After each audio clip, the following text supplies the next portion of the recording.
Hello, please look at this. See the title when I stop it?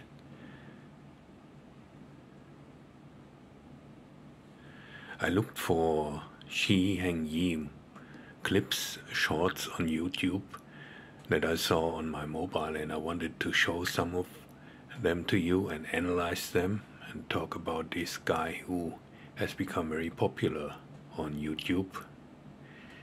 And this man, look at the title, is also called Heng, and he's showing his technique obviously at the Shaolin temple in China. Now, it might be no coincidence that the German Vietnamese guy that you see in other videos, who works for the Shaolin Temple Europe, a fake Shaolin temple, has chosen this name, because the Heng you just saw was obviously not him. So this guy is actually not a Chinese man, and he's not a monk. According to some information I found on the internet, he has been to the Shaolin Temple Europe, the fake temple in Otterberg near Kaiserslautern, from the age of 4 to 18. 14 years intensive Kung Fu training are usually enough to get a Dan grade, a master grade, even a higher grade. But they will not give it easily to a child, because usually you're also supposed to know something about first aid when you become a teacher, and maybe hold a speech about the tradition and the history of martial art. So first of all, this is not a monk. He obviously studied. After that, he has an MBA, it is said. So he studied business, and he holds a GmbH, it is called. So it is a business operation behind this temple that is also run by a guy who is giving himself another that means master title, a fake master title. He is not a trained monk, nor is he, which you can see from his body, which is really out of shape, the other guy's body, that he is not even trained well in Kung Fu. But now I want to look for those videos. They popped up one after the other on my mobile. I have to search for them here.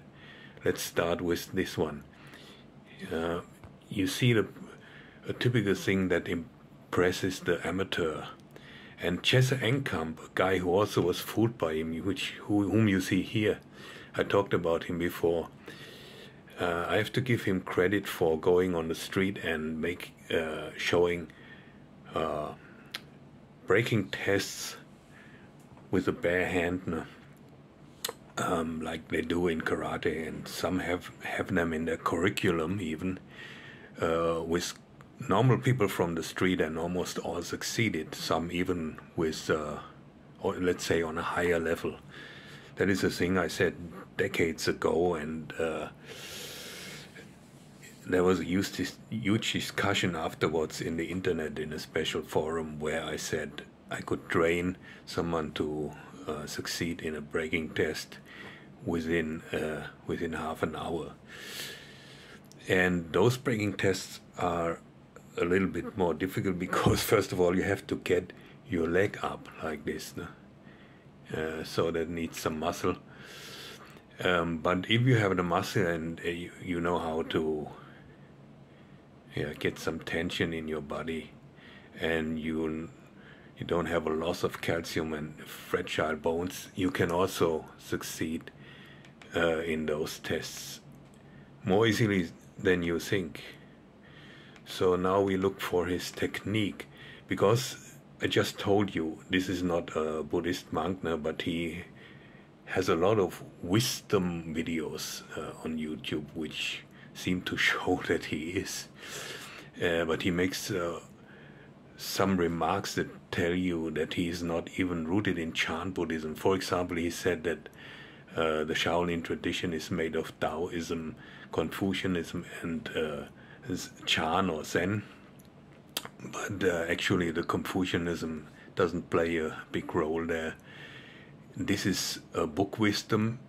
Also, he claims in another video that book wisdom is not important, but action is, of course, not the training is. Most of the things he talks about in his wisdom clips are either book wisdom or they can be debated. No? Some are clever, some are not. Some of his analogies, I think, are way off. So now we see him train. Now we see if he's a real master in Shaolin. I think he would not be a master in the Shaolin tradition in China. Why is it so short? And it's hard to stop, but let's try at some point. He's doing it slowly. Try to stop it in the version before. It's more difficult on TV. I will show you the problem here and how you may understand as a non martial artist, when you were looking for a teacher, what you can look for. Look, here he's doing the same technique slowly, but if you are able to stop when he's doing it quickly, you see the broad gap between his fist and the goal, which would be probably the temple of this man. Actually, he would not hit the temple now because he's too low. But there's a lot of things I could say about this technique. It is not very good because, let's go closer. If you look at his hand here, we see another video. Please keep that in mind. This one is better. I come back to this, but this gap is usually when you see a master, it's very narrow. Actually, if a master would teach you something like this, you might even feel the hair on his, if he's got hair on his fingers, on your skin. He would be much closer now. Because he's very secure. He feels safe with his techniques, and he will bridge that gap better. The same after this, in the technique where he went for the, probably for the solar plexus. No? I try to stop it, but you can do that for yourself. No? And here the fist snaps back. This is debatable too. How do you actually punch? No? Don't you punch in a way where your fist in your mind hits through the target? So you can try this for yourself. Then it would not snap back like this. No? So see where his eyes are fixed. His eyes are watching the leg as if they're expecting a kick. But a professional martial artist would not look down at the opponent's feet. No? This is not advisable. So now let's go back. We find maybe the other two.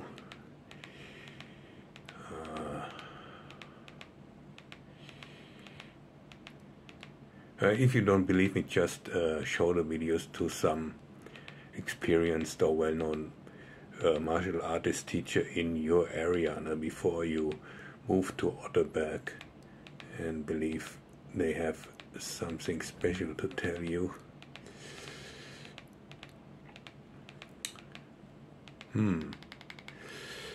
Maybe I have to look for it. It was called something like Heng and self-defense. I have to add self-defense.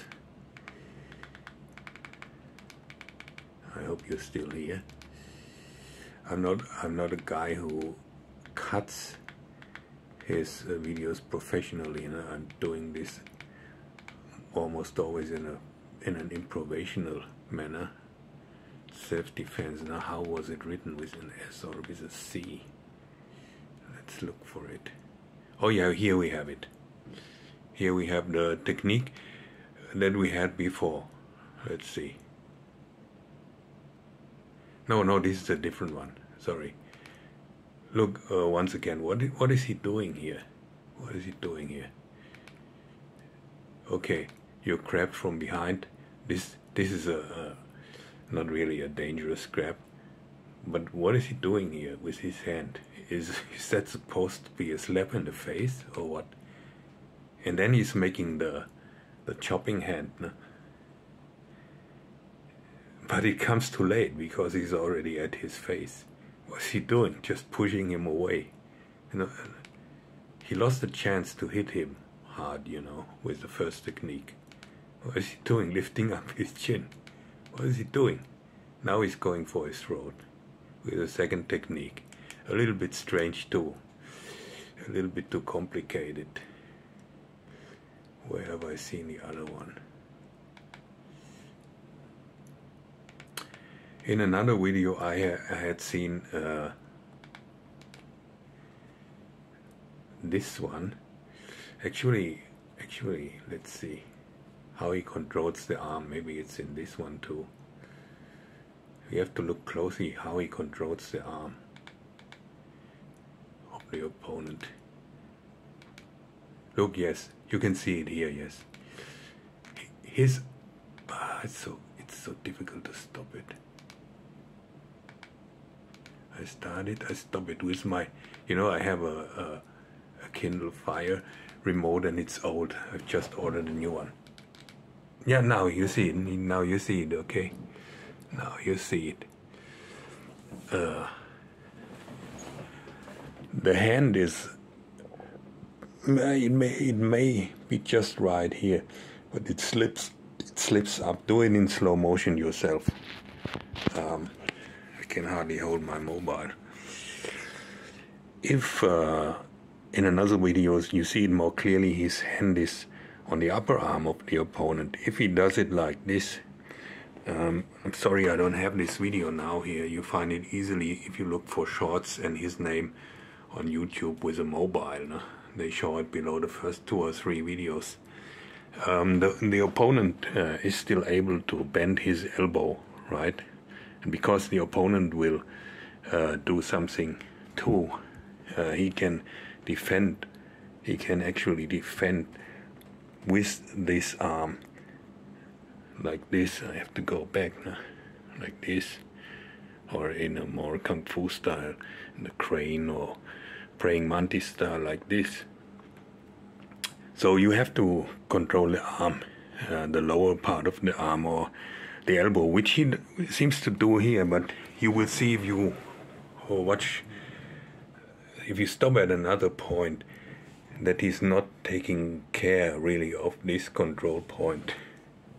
And in another video you will see his left arm being too much on the upper arm.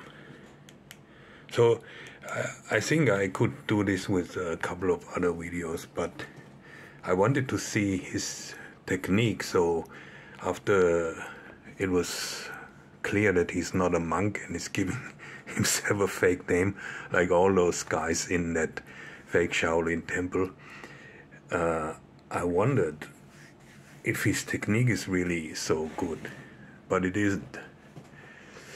So what's the phenomena here? What are people looking for? You have to ask them yourself why you're falling for him. I said I respect his kung fu because I respect everyone who has trained hard for many years. But I think if he has done it, if he had done it, he's I think 39 now, only from the age of 4 to 18, and then just kept that level while being busy with a job, a normal job, or studying and so on, maybe training 2 or 3 times a week when he was young, he would be on this level. He would be on this level.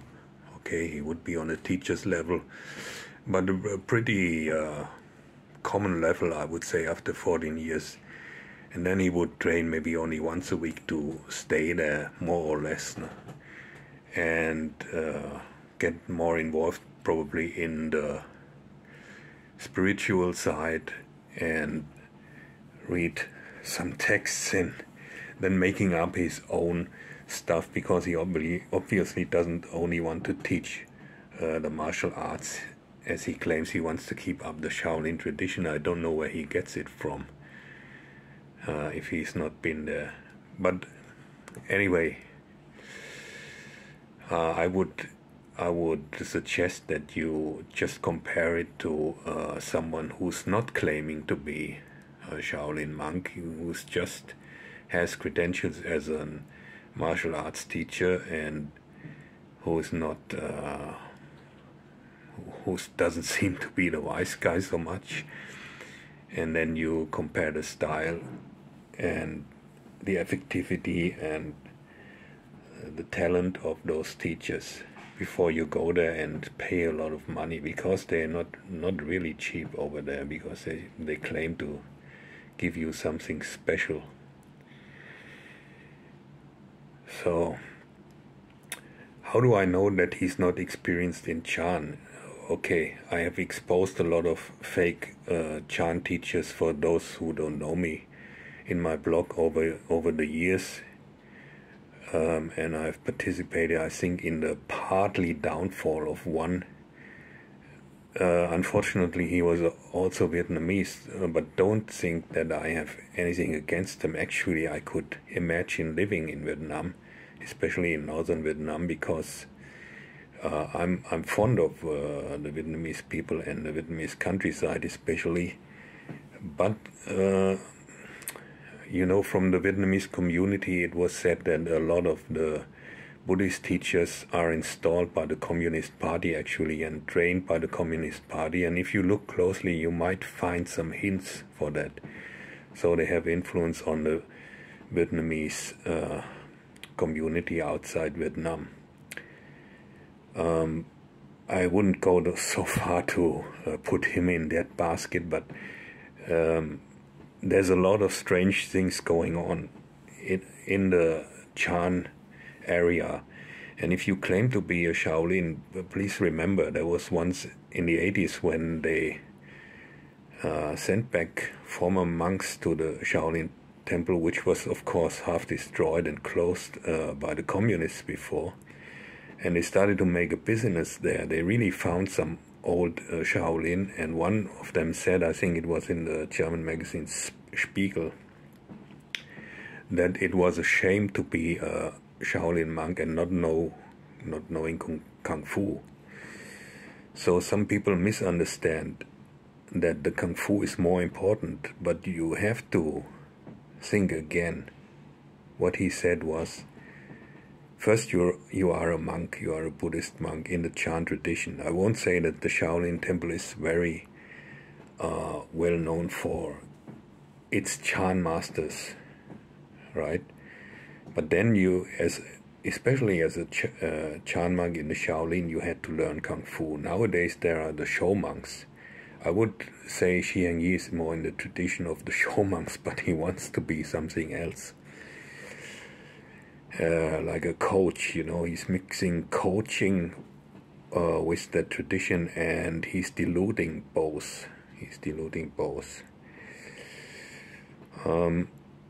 So Kung Fu wise, I would go somewhere else if I want to learn anything closer to the actual Shaolin tradition. And Buddhist wise, you can forget that fake temple anyway. Even the other one called the Abbot or whatever, who doesn't seem to train at all, he doesn't know what he's talking about. You can get the basics, of course, of Buddhism and teach others within a week. It's not very difficult, no? You just teach what you read from others. So a Chan temple in Japanese, the tradition, the Shaolin temple is in would be called Soto. No? There was also the Linchi tradition, which works more with koan, with riddles. but those monks meditate, and I've actually met some myself in Germany when there were two groups and already competing copyright claims and so on. There were the show monk groups. Most of them didn't even come from Shaolin. They come from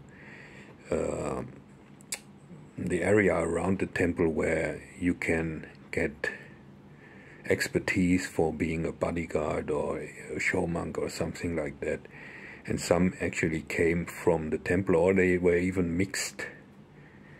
And well, you have to learn to differentiate between them. I pretty much think that this guy probably had a time where he didn't do so much Kung Fu. But I might be wrong. I just think that his technique is more like average, no? But he's selling himself very well. No? But I would ask, do you want to have a modest teacher who's just teaching you what he's learned? Or do you want to go to someone who's somehow a hypocrite and he's claiming to be someone he actually isn't? No? And I always exposed those guys who thought, I have to say that I'm so-and-so, and you could easily find out they are not. You could prove that they are not. And you should accept that the Chan tradition is about destroying your illusions. The Zen Buddhism and even the Shaolin tradition is about destroying your illusions about yourself. So if you go to a teacher who has a lot of illusions about himself and is marketing himself as someone he isn't, you should actually stay away from him and from this fake temple. Okay, I had to do this because I saw in the past weeks how many viewers this guy had and how many, well, before I would have said respectable other martial arts teachers he seemed to have fooled, but maybe they're not. Maybe some of them are fools, or like Heng or the guy from Taiwan. You know a word about him. People who went there commented on my YouTube channel, no? And I have seen a lot of videos with that guy, who's also actually German, but German-Iranian. And they came from Baba Fitness, a channel called Baba Fitness. That channel was built up to make money. They sell a course, they made an agreement with that guy in Taiwan, and you can book very expensive courses where he claims to teach also the inner Kung Fu. And he made a video with this guy, with this Heng, where they said, is this real or not? And they tried to make fun of the inner power. But actually, the Taiwanese guy is teaching it, and probably Heng is claiming to teach it too. And in one of the Baba Fitness, Baba Fitness would be good too. In the Baba Fitness clips, you can see that he's making a technique from his monkey fist style, throwing the hand in the direction of the forehead of, I don't know his name, the Scandinavian guy from Baba Fitness, now one of those two. I think the other one is mainly filming. And this guy is so well trained, and I respect that too. It's kind of crazy what he can do with his body, yeah, no doubt about this. But look, he then claimed that he had felt this movement of this monkey fist teacher on his forehead. Now, if you just believe it, I want to warn you. You should really go with an open mind, without a prejudice, to a teacher like that, and let him demonstrate it to you. And if you feel it, okay, it might change something for you, but maybe you will feel nothing. Okay, I don't want to say what you will feel, but just be open and don't, you know, those make-believes, they can draw you in this direction. And anyway, in this video it was clear that the monkey fist teacher believes in this effect. And the Baba fitness guy from Scandinavia confirmed it, and then they made this funny video with Shi Heng in the fake Shaolin temple in Kaiserslautern, near Kaiserslautern, and some of the commentators said, didn't you understand that this was just a joke? It was no joke, because that guy is teaching that stuff. And you have to find out if it is for real or not. What is for real is that they really train, that they have the muscles, the technique, that they are quick, and so on and so on. And if you want to know if the other things are real, I would always recommend that you just don't repeat what you read. This guy was the bodyguard of famous Taiwanese politicians. You can research those things, and if you've done that and found out it is true, okay. But never believe the things that those guys write in their biographies. Never. And in many cases you will find out they are true, and this will make a difference for you. But you can be very disappointed if you don't do this homework. Okay. So at least the only disappointment with the Taiwanese monkey fist teacher was that he went to this temple and not somewhere else to show what he can do. Okay, thank you for listening. Sorry that I didn't show you any more interesting pictures, but go through the videos, some of the shorter videos, with another teacher and let him comment if you don't trust my opinion.